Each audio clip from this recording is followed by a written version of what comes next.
Hi everyone, welcome to my channel. In this episode, I'd like to talk about conditional type in English. Uh, I focus on their uses instead of their structures in this video.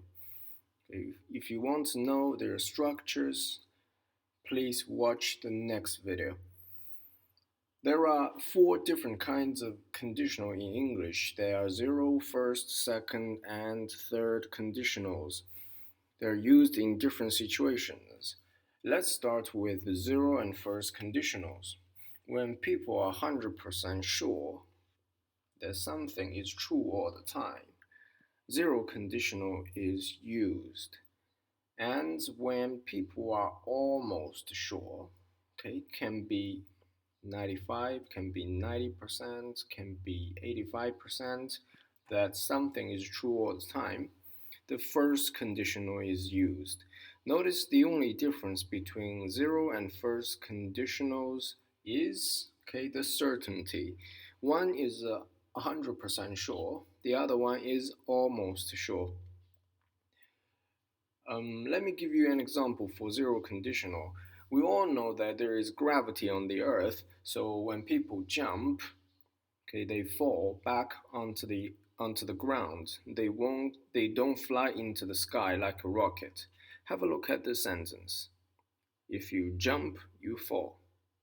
We are all 100% sure that this is true all the time, as long as you are a normal human being living on the earth. Okay? Therefore, the zero conditional is used in this case. Let's have a look at the example for the first conditional when you are almost sure. Sorry, those two are the same. Let's say I'm a coffee person. I drink coffee most of the time when I visit a cafe. However, I drink tea sometimes. Not nearly as often, but sometimes, once in a while. Have a look at this sentence. If I go to a cafe, I will order coffee.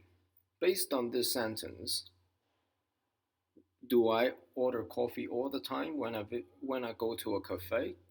Well, the answer is no, because you see the structure is different. The first conditional is used here, which means I am not 100% sure I will order coffee. I am almost sure, because in my case, tea is also a possibility.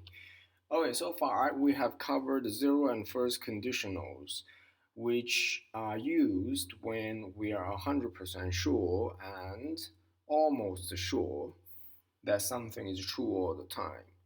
However, there are times when we are 100% sure that something is not true. Okay, that's when the second and third conditionals come in. Let's have a look. When we are 100% sure that something is not true now, the second conditional is used. And when we are 100% sure that something is not true in the past, the third conditional is used. Okay, let me give you an example for the second conditional. Before the before the lockdown of the cities, the, the closing of the schools and universities, the students were still attending schools and universities. However, there will be staff from the university and schools testing body temperatures of everybody before letting them into the classroom. Let's say I'm your best friend who always sits next to you during English class. Okay, the university staff just tested our body temperature. It's 37 Celsius, okay, or a bit below. It's normal, okay, we are okay. So the staff let us into the classroom.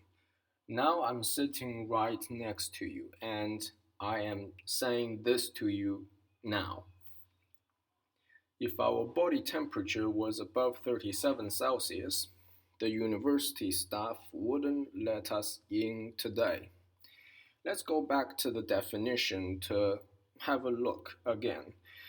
So it says we are 100% sure that something is not true now. Okay, let's look for these three elements, 100% sure something is not true, and now. Okay, because I'm talking to you now, okay, it's obvious that it's happening now, plus the word today in the sentence. Which parts are not true in the sentence? Well, it's obvious. Our body temperature was above 37 Celsius. Well, the university staff checked and let us in. So that means our temperature is normal, is 37 or a bit below. The second part, which is not true, is here. The university staff wouldn't let us in. Okay, well, we are sitting in the classroom now. Okay, so this is obviously not true. So we have the time now, we have these parts which are not true, and we are 100% sure that they are not true, which is why the second conditional is used. Moving on to the third conditional. Okay, so the only difference, as I mentioned, is the time, now and sometime in the past. Let's just use the same example, the body temperature example, for the third conditional. Imagine the same thing happened in yesterday instead of today, instead of now. Okay, how would you rewrite the sentence? Here you go. If our body temperature had been above 37 Celsius, the university staff wouldn't have let us in yesterday. Okay, you see, the time has changed. It changed to yesterday.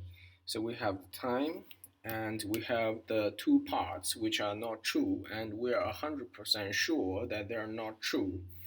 So there you have it. The third conditional is used here. Thank you for watching. I see you next time.